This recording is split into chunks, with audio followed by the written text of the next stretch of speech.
Hey guys, back with another video today, and you will know from the title of this video what's in this case. But I just want to start off by saying that this is not my gun. This is a friend of mine's, and he's letting me borrow it to do this video on. But I have shot this gun.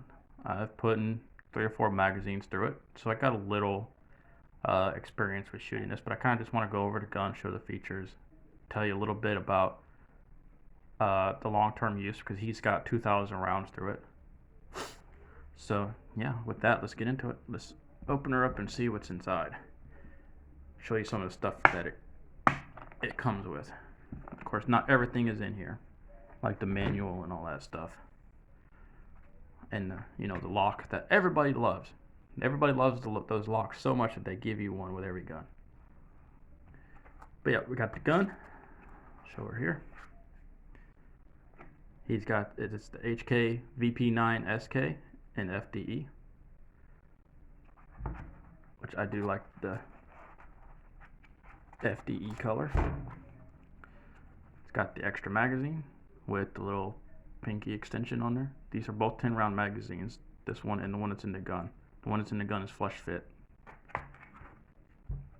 You got the little mag loader that they give with all the guns nowadays, which is nice, Got different size back straps and everything. That's a large, it's a small. Over here is the little panels. Yep, that's everything that's in there that he's got in there. Of course, it comes with a manual and all that stuff,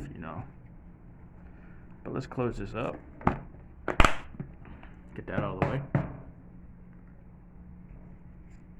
Let's take a look at the gun. So, the first thing you might notice is that there's no magazine release button here. It is on the trigger guard, as you can see. And I find the best way for me to use it is to use my middle finger. So I just kind of push down on it and the magazine pops out. What do you know? Like I said, this is the flush fit magazine. So we'll go ahead and check it. Everything's good. Alright, the VP9SK. VP, Volks pistol. SK, subcompact. Because the Germans, they spell things a little different. So compact, spelled with a K. Volks pistol means people's pistol. So this is the people's pistol. From what I understand, this was developed.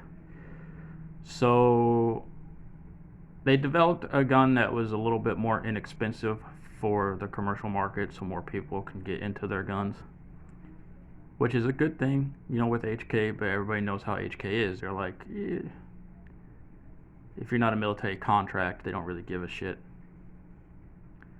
But yeah, so this gun is very compact. It's very, I'm holding it without the magazine. Here, let me put the magazine in.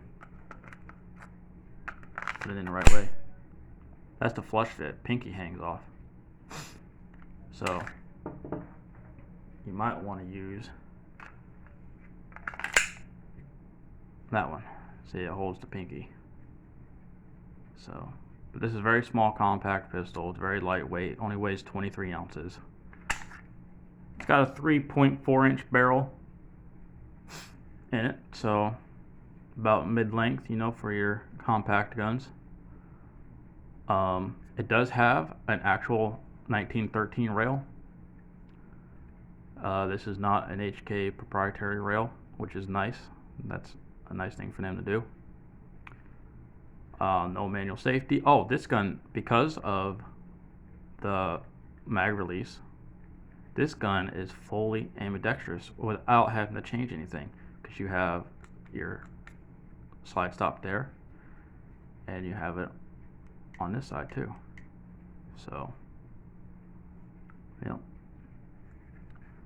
This gun is full ambi, but I tell you, it's weird trying to get used to that release. So like I'm just so used to hitting the button, but trying to get used to that, it's weird. They do have a version of this called the B model that does have a regular magazine release. If I were to get something like this, that's probably what I would get, just because that's what I'm used to.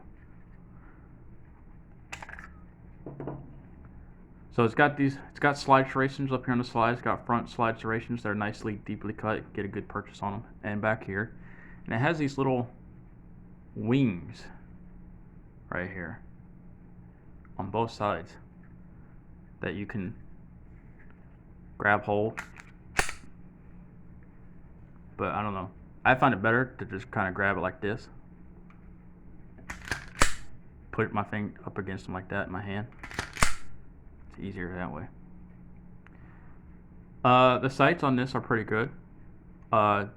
These are the luminescent sights. These are not night sights. These are luminescent. So let me show you something. I will. Got me a little UV bow light here.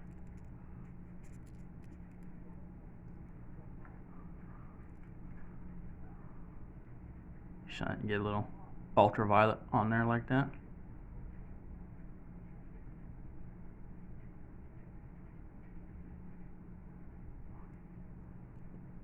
And they glow. I don't know how well you can tell that. Here, let me I will be right back. Let me turn the light off. It's not gonna be super dark in here because I'm filming this in the daylight.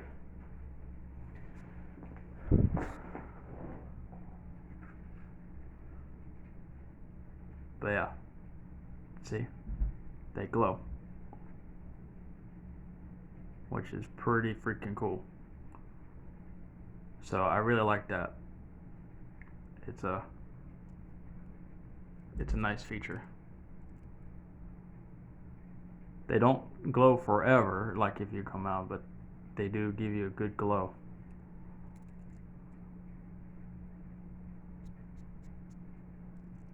Alright, let me go turn the light back on.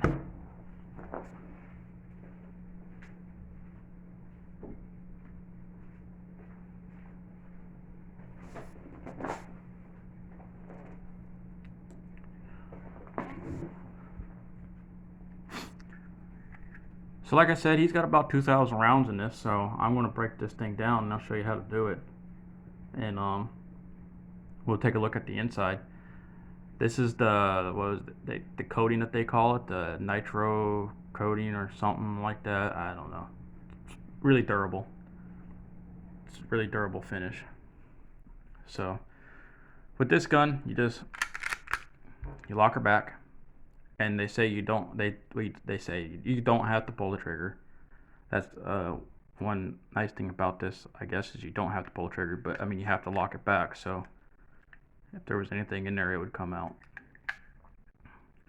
And you take this, turn this little lever down to it's like that, and then you're gonna want to release the slide, push forward on this lever, and then it will come right off. And then we'll take the spring out, take the barrel out. This is the inside. You could see that he's been shooting it, so you can see the wear marks. But this is what it looks like after about 2,000 rounds. So that's not too bad, actually. I mean, it's all nice and neat in there. You don't see no machine, like really bad machine marks or anything. So did I tell you that these tabs can be taken off? I don't know exactly how you do it, but I saw that you can. Here's the barrel. Cold hammer forged barrel with polygonal riflings.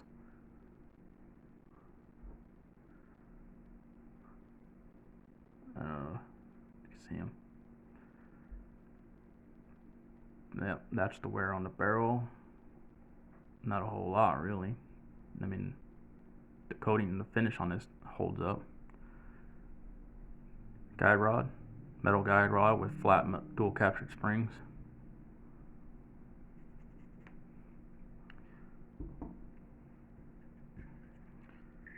Here's the inside of the polymer frame.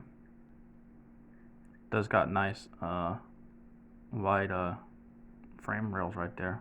They're not very long, but they're nice and wide.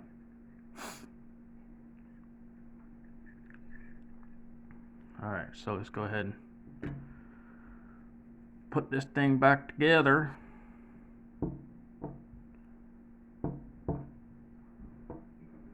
Try to get it in frame here for you guys so you can see what the hell I'm doing.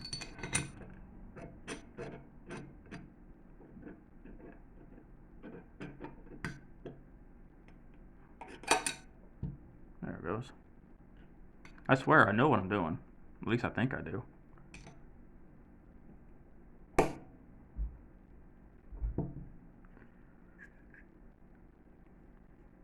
And we're gonna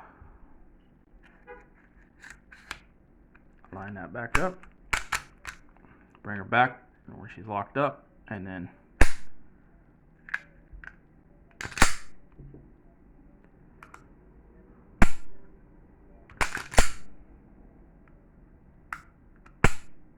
alright.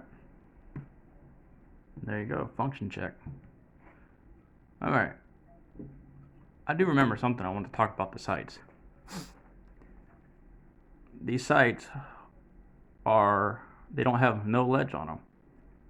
None whatsoever. Like, it's just smooth. And I'm just sitting there thinking, how can you be an HK tactical operator if you can't do one-handed manipulations off of your big toe? What the hell?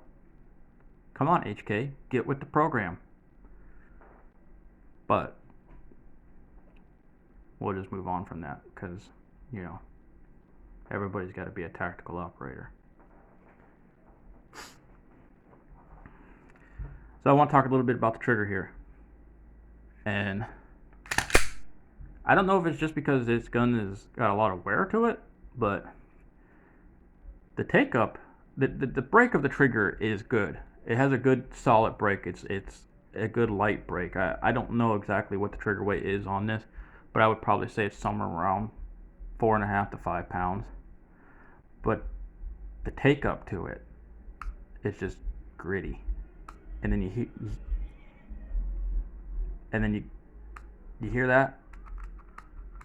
Like, that's a little hurdle that you have to get to before you actually get to the trigger brake. And that's just, yeah. You hear that? And I don't know why that is. I mean, it has a very gritty take up. But once you get past that and then you get to the wall, it does have a nice clean brake. Now, the reset on it is just as bad too. Like, the reset it don't come out smooth. It comes out very gritty, very gritty, and then it pops out. And when it pops out, it pretty much throws your finger forward, and then you have to go back over that hurdle again before you get to the brake. So the brake on this trigger is good, but the take up and the hurdle that you have to get over in the take up is not good, and neither is the reset.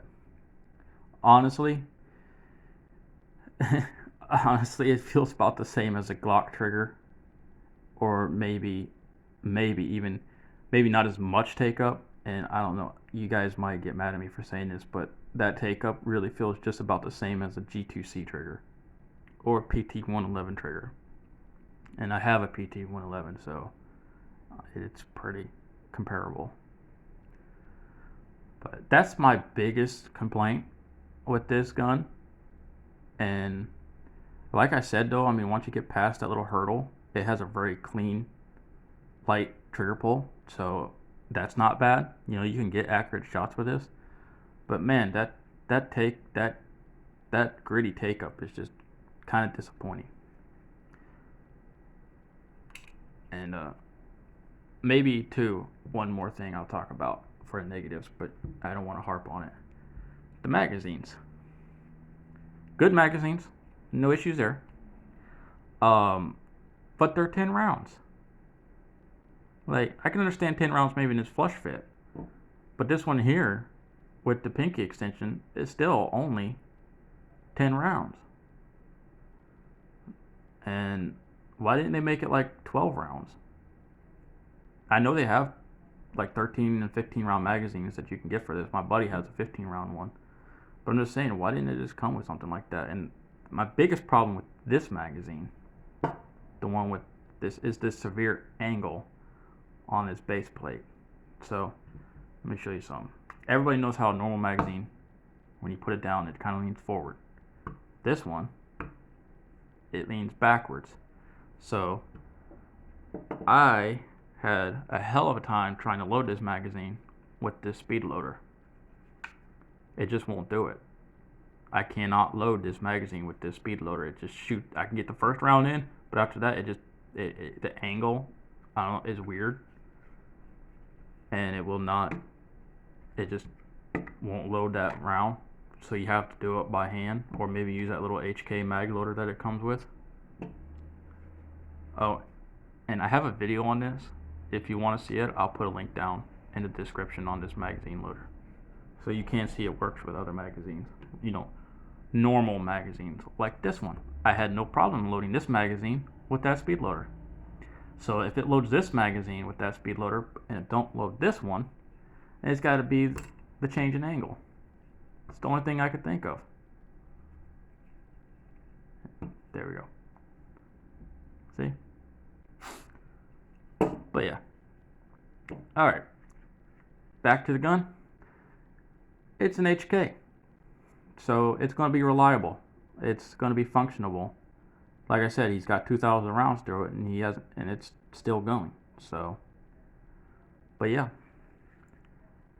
I don't know what the price on these are going for right now. I imagine with the crisis and everything going on, and these are probably, you know, up there, even if you can find them. You know, that's if. But yeah, I'll leave it with that. If you guys enjoyed this video, give me a thumbs up. Comment, tell me if you have one of these, tell me what you think about it. Let me know if that issue with the grittiness in the trigger is something you've experienced too, if you've had one of these or if you shot one, because I'm just wondering if, you know, just this is a sample size of one. But I've heard a lot of people talk about how great this trigger is, and I'm just like, I don't know. I mean, when you talk about great triggers, I mean, it's not supposed to have all that grittiness in the take up, right?